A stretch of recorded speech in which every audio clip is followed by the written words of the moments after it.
Buenos días. La verdad es que lo que vamos a hacer a partir de ahora es repasar todo lo que hemos hecho hasta ahora, todo lo que hemos estado viendo hasta ahora, porque es que este texto que tenemos delante es un texto, no sé, para mí inagotable. De hecho, estábamos hablando con Rubén dentro, cuando estábamos orando por el culto, y estábamos sorprendiéndonos, maravillándonos de lo que está escrito aquí, ¿no? Yo le decía que me imagino al apóstol Pablo. Bueno, Rubén ha dicho que no nos levantamos por la mañana diciendo bendito el Dios y Padre, la mayoría de las veces nosotros, ¿no? Pero yo me imagino a Pablo haciéndolo. Me imagino a Pablo, pues allí con la persona que iba a escribir esta carta, que iba a escribir lo que él dictaba, diciendo bendito el Dios y Padre de nuestro Señor Jesucristo, y a partir de ese momento, inspirado por supuesto por el Espíritu Santo, empezar a reflexionar, empezar a mirar al cielo, mirar al Padre, pensar en lo que el Padre ha hecho, y al acabar de mirar eso decir, todo esto es para la alabanza de la gloria de su gracia, no puedo hacer otra cosa.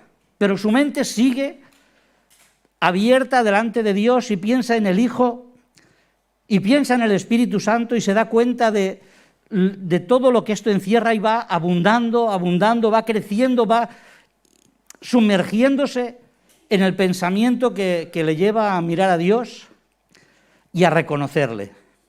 Bueno, hemos leído el texto ya, pero lo vamos a volver a leer. Yo no voy a ser capaz de leerlo seguramente con la intensidad con la que Pablo se expresó mientras alguien estaba escribiendo lo que él estaba diciendo. Porque, entre otras cosas, solo como un detalle, imaginaros si sería difícil leer esto tal como Pablo lo redactó, que el que escribía no puso ni puntos ni comas en lo que Pablo estaba diciendo. En los textos originales, estos 14 primeros versículos son una sola frase, imposible de leer. Pero, aunque esto parezca un detalle sin importancia, realmente lo que nos deja ver es esa profundidad con la que Pablo mira a Dios, con la que Pablo mira al Hijo y mira al Espíritu Santo y se derrama delante de ellos. Fijaros el texto, la semana pasada,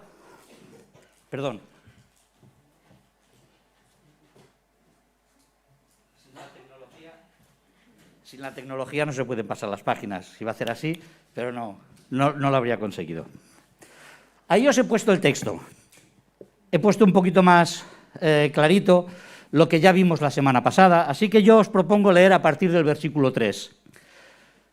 Después de la salutación de Pablo, él se dirige a los hermanos a los que envía esta carta, y os pido un ejercicio importante. Una de las cosas que Isaac nos decía la semana pasada es que en los manuscritos más antiguos, recordaréis que él decía que la palabra a los efesios, ¿no?, a los santos fieles en Cristo que están en Éfeso, esta frase de que están en Éfeso no está, diciendo que de alguna manera esa carta es muy cercana a nosotros, porque es una carta aplicable a cualquiera de nosotros. Así que os pido el ejercicio de pensar en esto como si Pablo hubiese escrito la carta ayer y nos la hubiese enviado a nosotros, y cada uno de nosotros fuese receptor de esta carta. Así que Pablo, más que escribir, reflexiona, deja volar su mente, su corazón, y dice, como ya hemos leído esta mañana, bendito sea el Dios y Padre de nuestro Señor Jesucristo, que nos bendijo con toda bendición espiritual en los lugares celestiales en Cristo, según nos escogió en Él antes de la fundación del mundo, para que fuésemos santos y sin mancha delante de Él, en amor, habiéndonos predestinado para ser adoptados hijos suyos, por medio de Jesucristo, según el puro afecto de su voluntad, para alabanza de la gloria de su gracia, con la cual nos hizo aceptos en el amado, en quien tenemos redención por su sangre, el perdón de pecados, según las riquezas de su gracia, que hizo sobreabundar para con nosotros en toda sabiduría e inteligencia, dándonos a conocer el misterio de su voluntad según el beneplácito, el cual se había propuesto en sí mismo de reunir todas las cosas en Cristo, en la dispensación del cumplimiento de los tiempos, así las que están en los cielos como las que están en la tierra. En él asimismo tuvimos herencia, habiendo sido predestinados conforme al propósito del que hace todas las cosas según el designio de su voluntad, a fin de que seamos para alabanza de su gloria. Nosotros, los que primeramente esperábamos en Cristo, en él también vosotros, habiendo oído la palabra de verdad, el evangelio de vuestra salvación, y habiendo creído en él, fuisteis sellados con el Espíritu Santo de la promesa, que es las arras de nuestra herencia hasta la redención de la posesión adquirida para alabanza de su gloria. No sé cuántas veces habréis leído este texto. Yo lo he leído muchas veces, pero este texto necesita ser leído más despacio de lo que lo he hecho. Necesita ser leído con reflexión, con admiración. Decía Rubén en su presidencia que la manera en que esto está escrito es fascinante. La manera en que Pablo se expresa, la verdad es que nos deja con la boca abierta, porque cuando nos paramos delante de cada una de estas frases que hay aquí, nos sorprende la profundidad que tiene precisamente cada una de esas frases. Podríamos hablar de ellas mucho rato. Lamentablemente tenemos el tiempo muy limitado, así que vamos a dar, yo diría que unas pinceladas de lo que hay aquí. Y yo os propongo que os lo toméis en serio, que cojáis este texto esta semana y lo desgranéis para ver de qué manera nos podemos unir nosotros a esta oración, a esta exaltación que el apóstol Pablo hace del Dios Trino. Hemos visto antes, ¿no?, que hablábamos que Pablo está mirando al Dios Padre, al Dios Hijo y al Dios Espíritu Santo. En realidad, yo también he puesto colorines, no tantos como Rubén, pero he puesto algunos colorines porque precisamente quería que viésemos esta realidad, ¿no?, que Pablo está hablando de las tres personas de la Trinidad. Y cuando profundicemos en el tema, nos vamos a dar cuenta que lo que Pablo está haciendo es pensar en el Dios trascendental, en el Dios que vive y actúa en la eternidad, pero que al mismo tiempo actúa hoy, aquí, en cada uno de nosotros de una manera cercana. Ese es el Dios que él tiene en la mente y al que dice: bendito sea Dios, bendito sea el Dios y Padre de nuestro Señor Jesucristo. Él se maravilla al pensar en el plan de Dios, al pensar en la obra de Jesucristo y al pensar en la acción del Espíritu Santo sobre la vida de los creyentes. Y eso le hace desarrollar esta alabanza, yo me atrevo a decir, como dicen los salmos, este cántico nuevo, levantar este cántico nuevo, este cántico renovado, reflexivo, delante del Dios que ha hecho todo esto.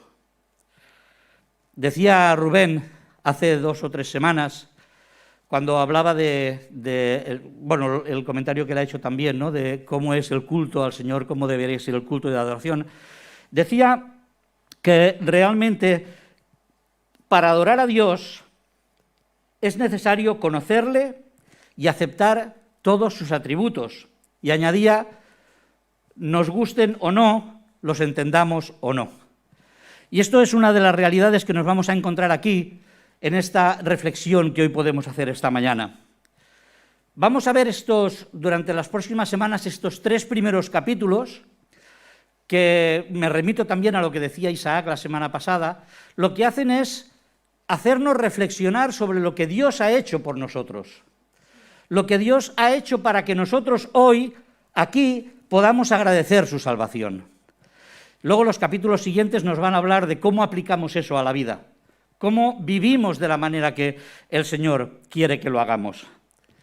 Al final, la reflexión de la persona de Dios, de su carácter, de lo que Él ha hecho, de los atributos que adivinamos en lo que vamos a leer aquí o en lo que ya hemos leído, nos lleva a la alabanza, nos lleva a una adoración renovada, consciente, reflexiva de lo que Dios es. Hay como, en este texto que Pablo va desarrollando conforme va pensando en Dios, hay como tres partes. No son tres partes muy definidas, porque es como que se van uniendo una a la otra para pensar en esto que estábamos diciendo, en el Dios Padre, Dios Hijo y Dios Espíritu Santo. Pero antes nos encontramos con el versículo 3, del que hemos hablado ya bastante esta mañana, pero que tenemos que hacer alguna reflexión más para ir añadiendo argumentos en nuestro corazón para adorar a Dios, que precisamente habla de esto que estábamos comentando, de las bendiciones espirituales, de los lugares celestiales y de esta expresión en Cristo que encontrábamos. Rubén esto lo marcaba con diferentes colores, ¿no? Lo primero es pensar en esas bendiciones espirituales. Yo aquí no he puesto el toda, pero ese toda es súper importante. Mirad, muchas veces yo creo que yo no soy un bicho demasiado raro, aunque quizá un poco sí, pero creo que no soy mucho más raro que los demás. Y lamentablemente creo que cuando pensamos en bendiciones de Dios, o incluso nos deseamos bendiciones de Dios los unos a los otros, estamos pensando en esas cuestiones palpables con las que vivimos cada día, con las que el Señor nos regala. Pues pensamos en salud, pensamos en sustento, pensamos en relaciones armoniosas. Pero lo que Pablo está haciendo aquí es incluir todo eso en un pensamiento mucho más sublime. Porque él está diciendo, nos bendijo con toda bendición. Las que vemos y las que no vemos. Las que entendemos y las que no entendemos. Pero sobre todo, bendiciones espirituales que solo están al alcance de entregarlas al Ser Supremo, al Ser Divino, al Ser que nos ama. Bendiciones que van más allá del salud, dinero y amor. Los más antiguos quizás recordaréis la canción, ¿no? Salud, dinero y amor. Decía la canción, y el que tenga estas tres cosas, que le dé gracias a Dios. Y haría bien. El que tiene estas tres cosas haría bien en dar gracias a Dios. Pero lo sublime es que lo que está diciendo Pablo, o lo que está pensando Pablo, es en otras bendiciones que a lo mejor podríamos decir que no palpamos. Ojalá las palpemos. Ojalá seamos conscientes cada día de que esas bendiciones forman parte de nuestra vida. Esas bendiciones que solo pueden venir de Dios, que no pueden venir de nadie más, porque nadie puede darnos las bendiciones que luego vamos a ver, que ya hemos visto antes cuando Rubén hacía la introducción, pero bendiciones que al final nos hacen entender no solamente que Dios nos sustenta y nos protege, sino que Dios tiene una visión para cada uno de nosotros que va desde la eternidad y hasta la eternidad. Algo que seguramente se nos escapa de nuestro pensamiento, que seguramente somos incapaces de asimilar, pero que gracias a Dios podemos disfrutar en nuestra vida. Y por eso podemos decir, bendito el Dios y Padre de nuestro Señor Jesucristo.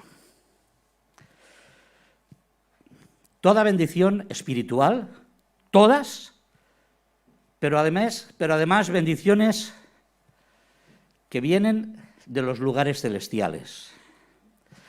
Y esta frase es exclusiva de la carta a los Efesios. Pablo utiliza esta frase solo en esta carta, pero lo hace en varias ocasiones. En varias partes de la carta lo iremos viendo, que habla de los lugares celestiales.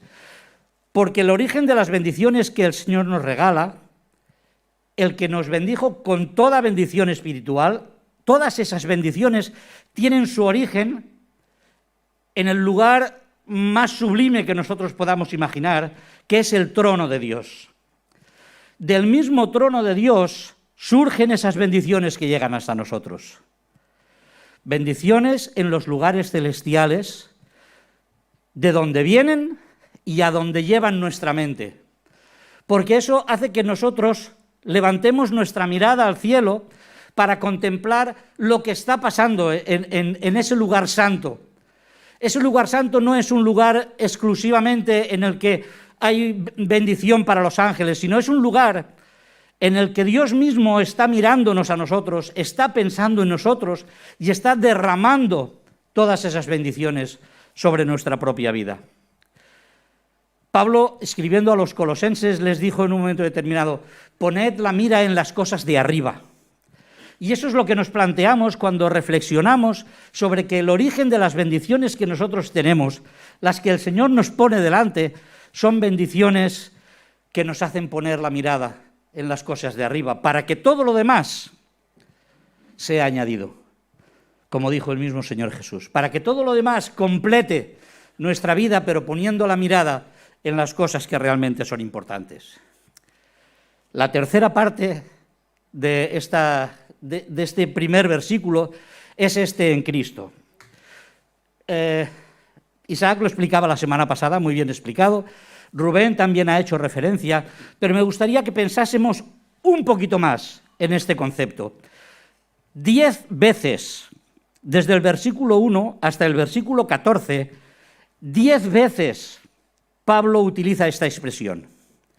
En Cristo, en Él, en quién, en el amado, haciéndonos ver que nuestra vida en realidad no es nada si no está viviéndose en el seno de Cristo.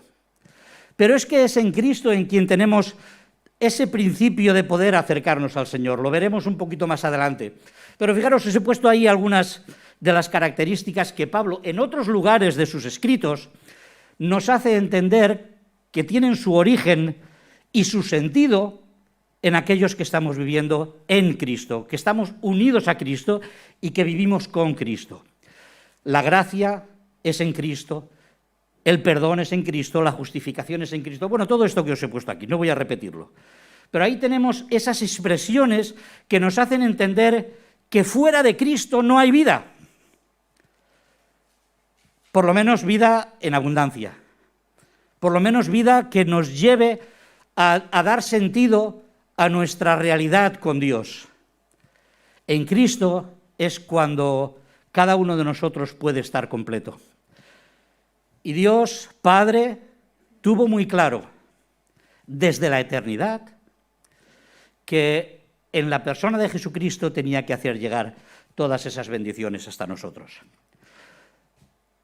Bueno, vamos a adentrarnos en las diferentes, permitidme que diga estrofas, que no lo son, pero en las diferentes partes que tiene esta oración de Pablo, porque después de que Pablo dice que da gracias, que bendice a Dios por las bendiciones espirituales recibidas, que él sabe que tienen su origen en el cielo, en los lugares celestiales y que las recibimos en Cristo, es como que nos hace mirar al Padre. Decíamos antes que Pablo dirige la mirada al Padre, al Hijo y al Espíritu Santo. En estos momentos, él fija su mirada, su pensamiento, aquello que está bendiciendo, él pone su mirada en el Padre para comprobar, para relatar, para recordar de todas las bendiciones, algunas. Porque aquí Pablo tampoco habla de todas las que recibimos de Dios, pero sí que habla de aquellas que en este momento determinado vienen a su mente para agradecer a Dios. Y fijaros, como ya las hemos visto, no nos vamos a detener demasiado en ellas. Nos escogió, nos adoptó, nos redimió, nos perdonó, nos reveló su proyecto. Esto es espectacular, ¿eh? No sé si nos podemos parar a pensar en esto, ¿eh? Dios nos bendijo haciéndonos conocer su proyecto, haciéndonos conocer su voluntad, haciéndonos conocer su evangelio en el presente y en el futuro. Bueno, no me quiero adelantar, ya llegaremos ahí. Nos hizo herederos, nos liberó, para al final de su reflexión decir, y además no sé yo, para que eso sea una realidad en nuestra vida. Estas condiciones indispensables para que vivamos con Cristo y en Cristo, lo que hacen es hacernos reflexionar sobre algo que yo quiero que sea más que una frase, sino que sea algo que se nos quede grabado. La gracia de Dios es tan eficaz como incomprensible e inexplicable. ¿Qué quiero decir con esto? Quiero decir que por muy buenas palabras que tengamos, por muy bellas palabras, por muchos argumentos que podamos dar, nunca podremos expresar realmente la profundidad de lo que significa que Dios ha tenido gracia para nosotros. Ha abierto sus bendiciones en gracia a cada uno de nosotros. Porque todas estas bendiciones que hemos recibido de Él, como leíamos al principio, son bendiciones que llegan a nosotros exclusivamente por la gracia de Dios. Porque ha querido, porque en su voluntad ha decidido que nosotros seamos participantes de todo esto. Cuando estaba reflexionando sobre este texto para compartirlo con vosotros, en cada uno de los puntos en los que me paraba, reflexionaba qué hizo Dios, cuándo lo hizo y por qué lo hizo. Y cuando reflexionaba en todo esto, bueno, el qué hizo, pues al final Pablo lo describe, ¿no?, en estas bendiciones que hemos podido ver. Pero claro, cuando me paré a reflexionar en este punto, ¿cuándo sucede eso? ¿Cuándo hace Dios esto? La mente se va a un lugar que es imposible de entender. Porque fijaros que el texto dice que, el versículo 4, según nos escogió en Él, en Cristo, estamos hablando de la elección que Dios hace de nosotros en Cristo, antes de la fundación del mundo. Esto que puede parecer una frase bonita, yo creo que es una... No sé cómo definirlo, no sé qué palabra expresar. Es algo que debería hacernos levantar y gritar la alabanza a Dios, de pensar, fijaros, de que antes de que el mundo existiese, seguramente antes de que el universo existiese, Dios había planificado nuestra redención, nuestra salvación, cómo había de ser y cómo y quién debíamos estar receptores de esa bendición. Por eso me remito a la frase que decía Rubén hace unas semanas. La verdadera adoración se completa cuando comprendemos a Dios, cuando conocemos a Dios, cuando aceptamos sus bendiciones y aceptamos sus atributos, aunque no los entendamos. Porque esto no lo entendemos. Bueno, por lo menos yo, igual alguno de vosotros sí lo entiende.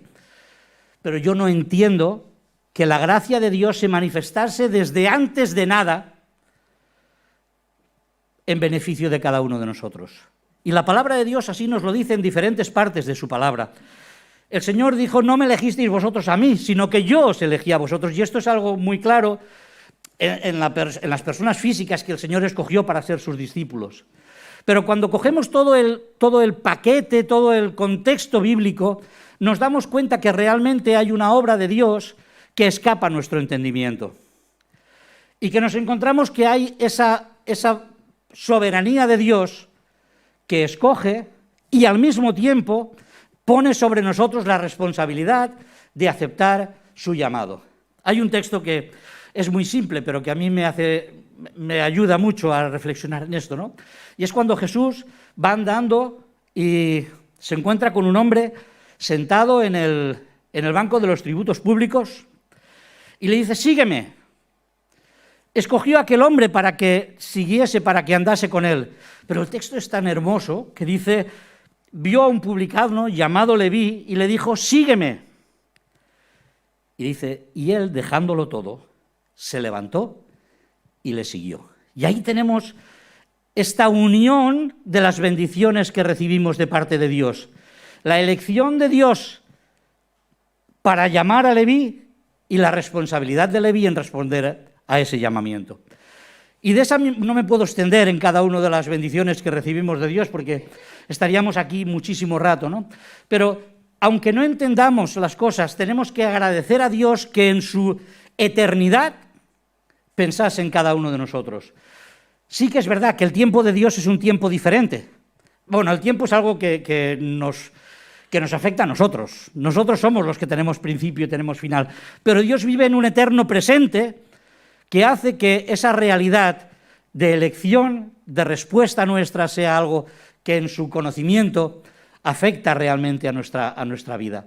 Gracias, Señor, bendito seas, Señor, porque en tu soberanía tú has hecho de nosotros un pueblo escogido para tu honra, para tu gloria y para la alabanza de tu gracia. Y nos adoptó, decidió voluntariamente que formásemos parte de su familia. Dios decidió que tú y que yo podamos tener su apellido, podamos estar dentro de su familia, podamos recibir los privilegios de ser hijos suyos y las responsabilidades de andar dentro de su familia, según nos escogió en el amado para ser adoptados. Todo esto por amor a su Hijo Jesucristo. La condición indispensable de acercarnos a Dios con una alabanza reflexionada es conocerle, es pensar en lo que Él ha hecho. Formamos parte de la familia de Dios desde la eternidad.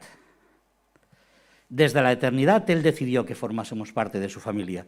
Es un texto sumamente profundo, sumamente magnífico para que nosotros nos unamos a Pablo en adoración a Él. Cada una de estas bendiciones que hemos recibido de Dios va unida a uno o varios de sus atributos. Y ahí os he puesto unos cuantos. Dios es soberano, es generoso, es misericordioso, es bondadoso. Él lo sabe todo y por lo tanto es capaz de enseñárnoslo. Él tiene la autoridad sobre todas las cosas. Es fiel porque ha hecho de cada una de sus promesas una realidad, porque se ha comprometido en esas realidades para nosotros.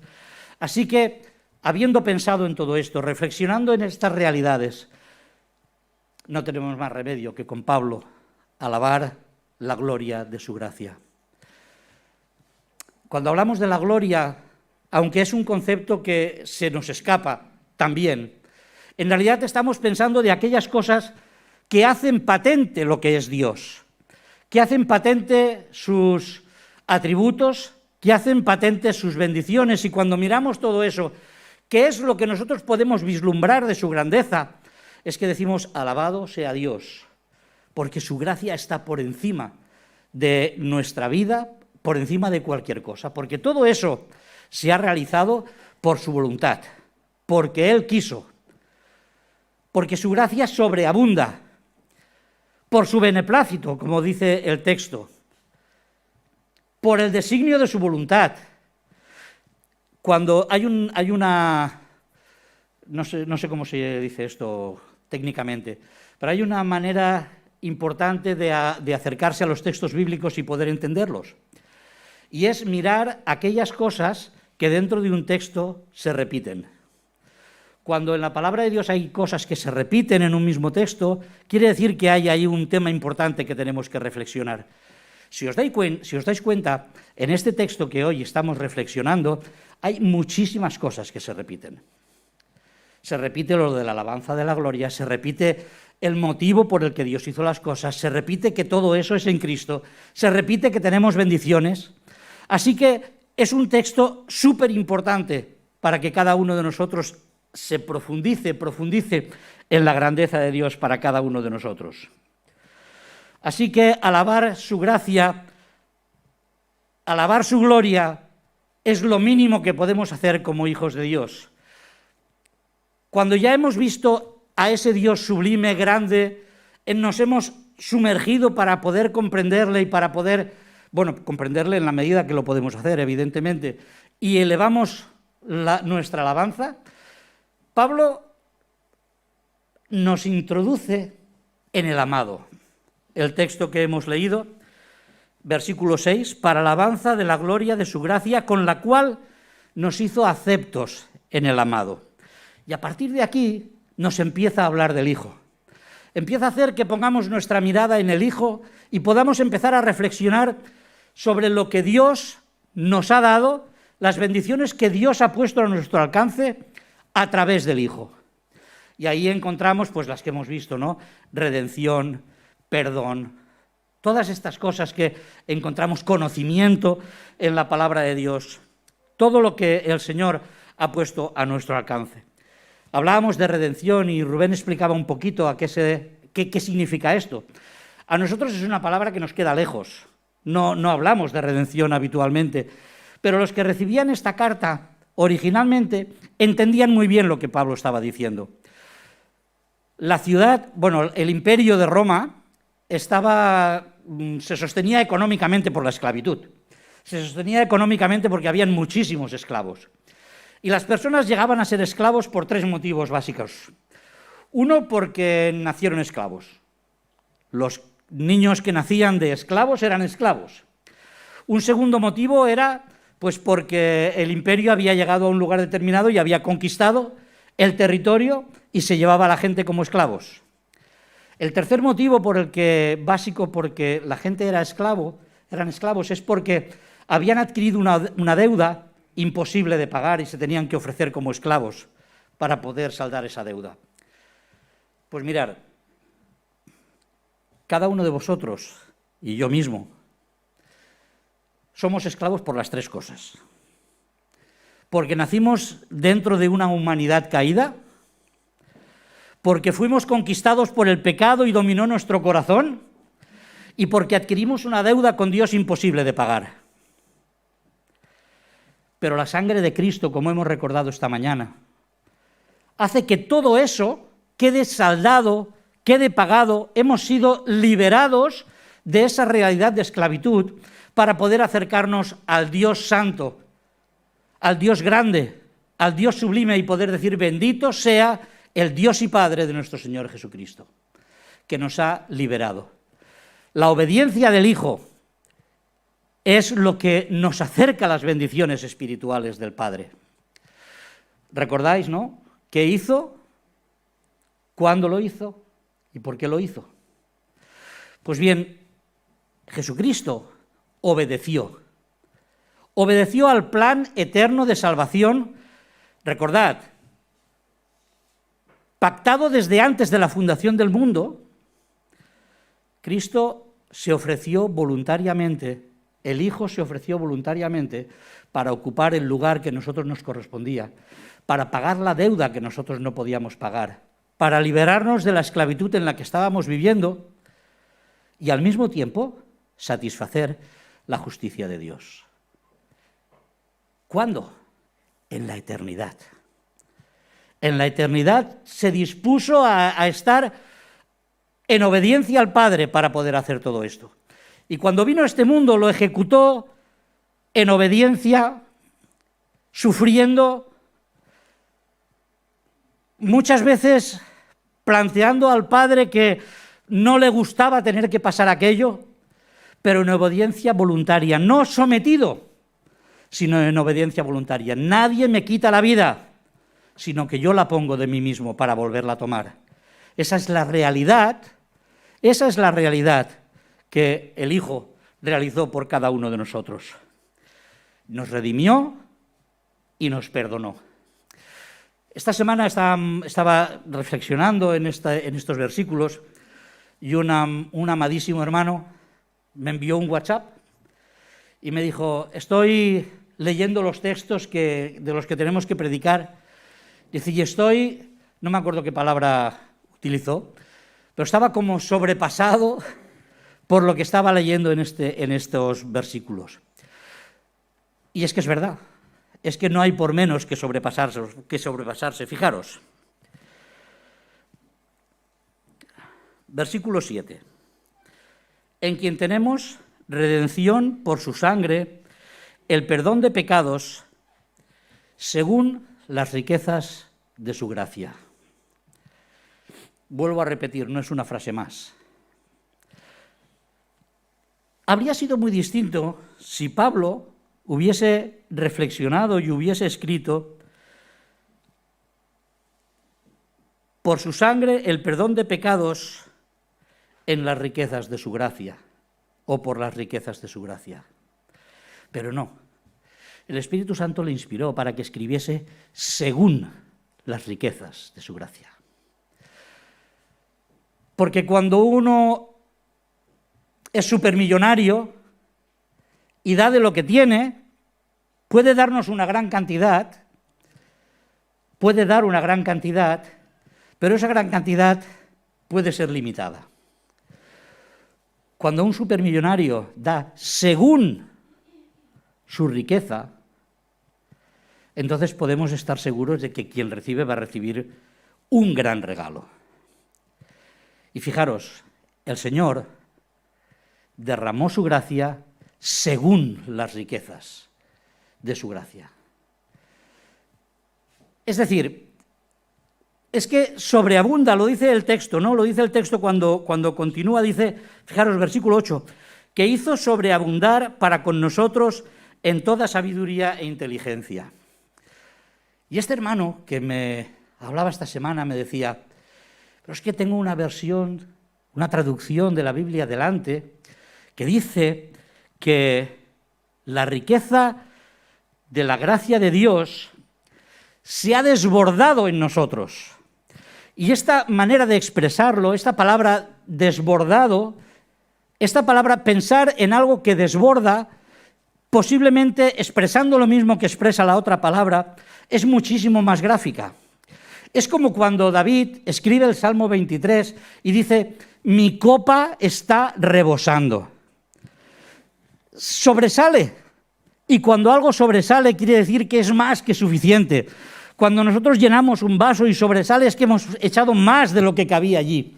Pues bien, la gracia de Dios ha desbordado en nuestra vida por lo que Él nos ha querido dar.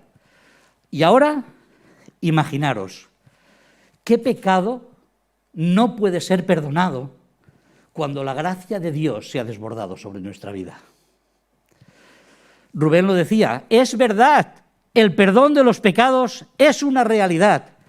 La sangre de Jesucristo es suficientemente válida para limpiar todos nuestros pecados, todos.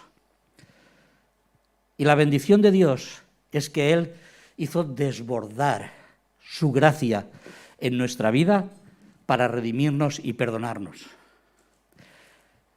Y una cosa más, Dios aceptó el sacrificio de su Hijo porque le amaba, porque aceptó aquel sacrificio de alguien que se había ofrecido voluntariamente a pagar por algo que no era culpa suya, para poder restablecer esta relación de amor entre el Creador y las criaturas creadas. Además de todo esto, no solamente nos ha perdonado, sino que nos ha dado una capacidad que alguien podría pensar que es una capacidad intelectual. Bueno, pues quizá también cuando dice que,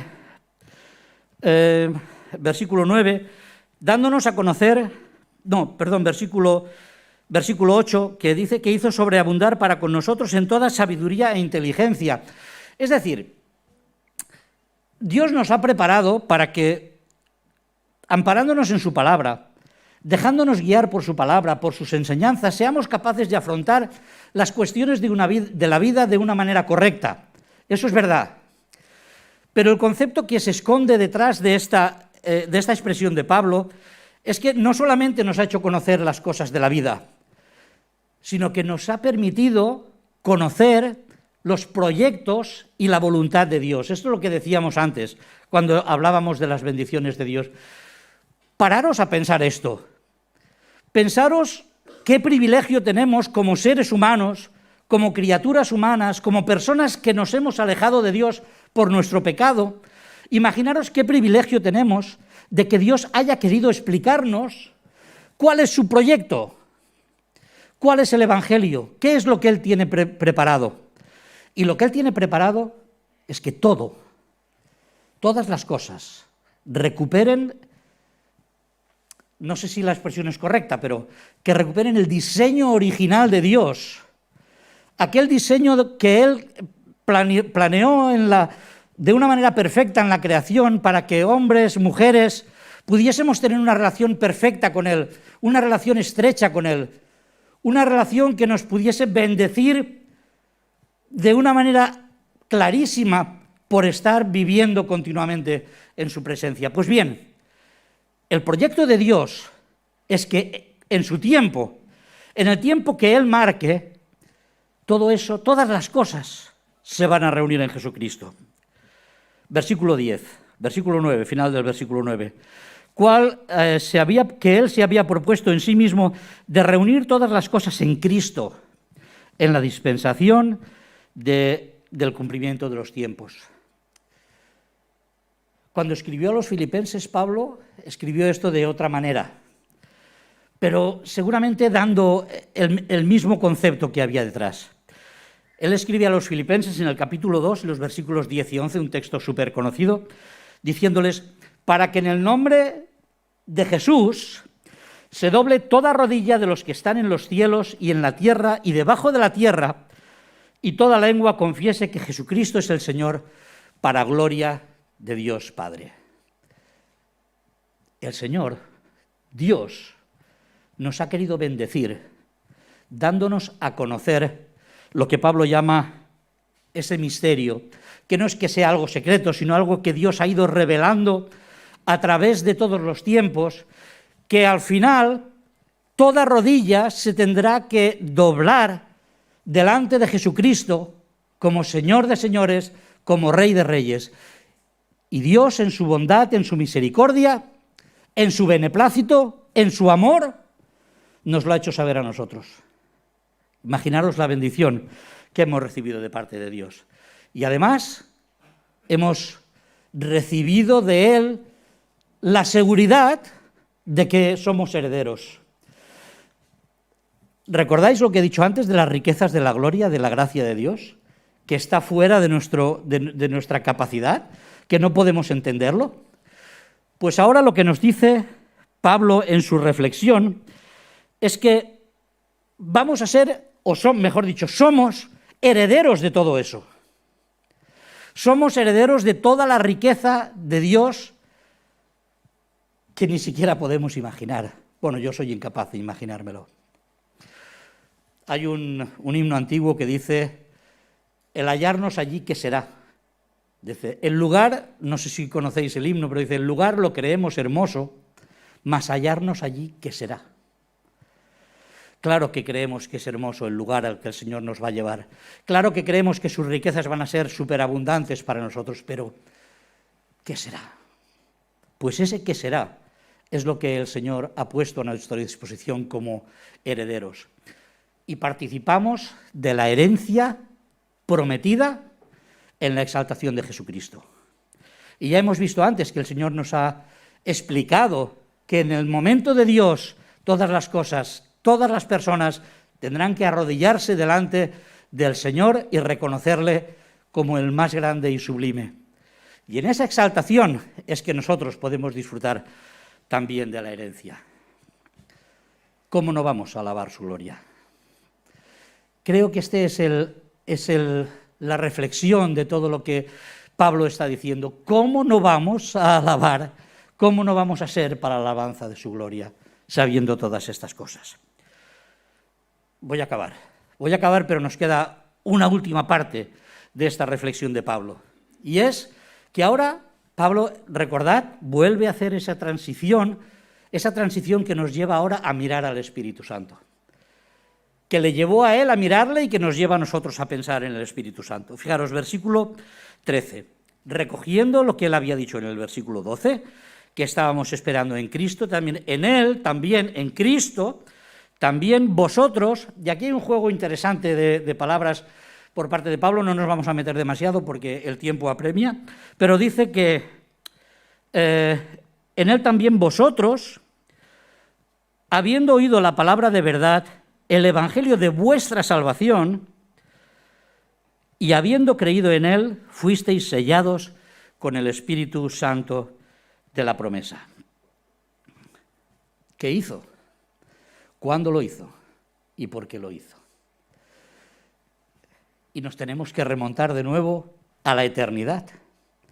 Nos tenemos que remontar de nuevo a aquel momento fuera de nuestra capacidad, pero en el tiempo de Dios, antes de la fundación del mundo, en el que Dios presenta el plan, Dios Padre presenta el plan, el Hijo dice, yo asumo el sacrificio para que las personas puedan acercarse y puedan restaurar su relación contigo, y el Espíritu Santo dice, bueno, esto son palabras mías, que nadie lo tome literalmente, pero el Espíritu Santo dice, yo asumo la responsabilidad de vivificar, santificar, perfeccionar y preservar a todos aquellos que el Hijo ha redimido. Imaginaros, ¿no? Imaginaros lo que esto significa. La Trinidad al completo, obrando para que tú y yo hoy podamos disfrutar de la seguridad de nuestra salvación. Y su obra en nosotros, también de una manera voluntaria, nos acerca a poder entender qué es lo que Dios quiere. Hemos sido sellados. También un concepto que ahora quizá no se entiende tanto, pero que en los tiempos en que Pablo escribe era muy claro. Hemos sido sellados, marcados. El Espíritu Santo ha imprimido en nosotros la imagen de Cristo. Y esto lo que significa es que, marcados con la imagen de Cristo, tenemos la responsabilidad de acercarnos cada vez más a esa forma de vivir, a esa forma de ser como es la de nuestro hermano mayor. Él nos enseñó el camino, Él nos enseñó cómo debíamos de vivir. Él nos ha participado con nosotros de esa herencia que vamos a recibir. Somos coherederos con Cristo y además llevamos la imagen de Cristo porque así Dios lo ha querido y porque el Espíritu Santo así nos ha sellado. Así que nos toca vivir con esa marca que llevamos, esa marca que debe de distinguirnos. Hay una frase al principio del texto que hemos leído, que es que no nos podíamos parar en todas las cosas, pero fijaros que dice que todo esto que dice en el versículo 4, dice que todo esto que Dios hizo, esa elección que Él hizo sobre nosotros, la hizo para que fuésemos santos y sin mancha delante de Él, para que fuésemos capaces de parecernos, de llevar esa imagen de Cristo allí donde estemos, de que sea evidente que vivimos y que estamos con Jesús. Eso es lo que el Espíritu Santo ha hecho por cada uno de nosotros. Ha hecho que la marca de Cristo esté con nosotros para separarnos del mundo y preservarnos para el cielo. Ese es nuestro objetivo. Esa es la esperanza, esa es nuestra mirada. Hemos sido preservados por el Espíritu Santo, por el sello del Espíritu Santo, para alejarnos del mundo, no para abandonar el mundo, sino para alejarnos de las costumbres del mundo y ser preservados para el cielo, para las riquezas que Dios mismo ha preparado para cada uno de nosotros, para esas riquezas que desbordan y que somos incapaces de comprender, pero que están reservadas para nosotros. El apóstol Pedro escribió que además ese sello del Espíritu Santo no solo nos garantiza la herencia, no solamente nos garantiza lo que vamos a tener, sino que además nos garantiza a nosotros mismos como preservados para Cristo. Fijaros, dice, bendito el Dios y Padre de nuestro Señor Jesucristo, eso es la primera de Pedro, capítulo 1 y versículos 3 y 5, de nuestro Señor Jesucristo, que según su grande misericordia nos hizo renacer para una esperanza viva por la resurrección de Jesucristo de los muertos, para una herencia incorruptible, incontaminada e inmarcesible, reservada en los cielos para vosotros. Es el mismo pensamiento que el de Pablo, es el mismo pensamiento que nos hace pensar en esa herencia que vamos a recibir seguro, tan seguro con que el Espíritu Santo nos ha sellado. Porque fijaros lo que dice el versículo 14, que el Espíritu Santo es las arras de nuestra herencia hasta la redención de la posesión adquirida. Es la paga y señal. El Espíritu Santo es la paga y señal de que lo que Dios nos ha prometido será verdad, que la herencia es nuestra. Cuando uno da una paga y señal, sabe que por aquello que ha dado la paga y señal, aunque ahora no lo disfrute de una manera plena, será suyo, porque lo ha reservado. Pues el Espíritu Santo es la paga y señal que Dios nos ha dado para que estemos seguros que la herencia va a ser nuestra. Pero no solamente esto, sino que Pedro continúa diciendo: esa herencia reservada en los cielos para vosotros, vosotros que sois guardados por el poder de Dios mediante la fe. También ese sello que el Espíritu Santo ha puesto sobre nosotros nos garantiza que nosotros mismos somos guardados por Dios. Somos guardados por el Espíritu Santo por la fe. Así que, hermanos, tenemos la obligación, la responsabilidad, ojalá el deseo de ser para la alabanza de la gloria del Señor. Porque por todo eso, esta reflexión que el Señor nos ha permitido hacer a través del pensamiento del apóstol Pablo, podamos llegar a esa necesidad de ser como hijos de Dios para la alabanza de la gloria del Señor. Y concluyo con este título: Dios se ha comprometido. Lo hemos leído en este texto. Dios se ha comprometido con cada uno de nosotros a bendecirnos, a cuidarnos, a preservarnos, a redimirnos, a perdonarnos. Así que la gracia desbordada de Dios es la fuente de las bendiciones. Dios, desde la eternidad, desde antes de la fundación del mundo, quiso bendecirnos con toda bendición espiritual, y Él es la fuente de esas bendiciones. El versículo 3 dice que el versículo 4 dice que fuimos escogidos desde antes de la fundación del mundo. Pero como he puesto ahí, ser elegidos no es ser consentidos, no va unido. Ser elegidos significa que debemos de comprometernos como Dios se ha comprometido. Somos retados a vivir esa vida en correspondencia a lo que Dios ha hecho por cada uno de nosotros, a esa obra que Dios ha hecho por cada uno de nosotros. En la persona de Jesucristo encontramos la reconciliación con Dios para el perdón de nuestros pecados. Y el Espíritu Santo garantiza la herencia prometida por el Padre y garantizada por el Hijo. Y si Dios se ha comprometido para derramar toda bendición espiritual sobre nosotros, ¿cómo no vamos a adorar su gracia y su gloria? Nos unimos a la oración de Pablo para bendecir al Dios y Padre de nuestro Señor Jesucristo, para darle gracias por lo que Él ha hecho, por lo que Él sigue haciendo, por lo que Él hará hasta el momento en que nos lleve delante de su presencia.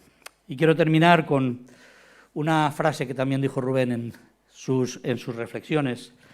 Nuestra respuesta de adoración debe presentar nuestras vidas en sacrificio vivo a Dios, porque Él es nuestro culto racional.